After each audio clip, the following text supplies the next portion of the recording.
রাধাকে, রাধা কোনো ছেলে নয়, কোনো মেয়ে নয়, রাধা হলো একটা ভক্তির জ্ঞান। ভালো করে মন দিয়ে শুনুন। বলে যিনি আরাধনা করেন তিনি হলেন রাধা। হরৈকস্য ছয় প্রাণে আছে অবস্থান, উর্ধ্ববিন্দু দিয়া তাহে কহিল শক্তিদান।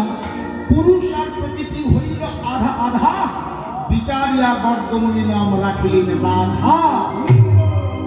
আরো ক্লিয়ার করে বলছি, আরো পরিষ্কার করে, না বুঝতে পারলেন আরো বোঝাবো।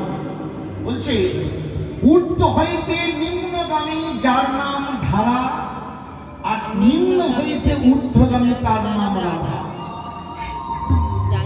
আরো পরিষ্কার করে বলছি শুধু, উপর থেকে জল নিচে নামে, কিন্তু নিচের জল যখন উপরে তুলতে হয় তখন কোনো যন্ত্রের সাহায্য নিতে হয় বা কোনো মেশিনের সাহায্য নিতে হয়।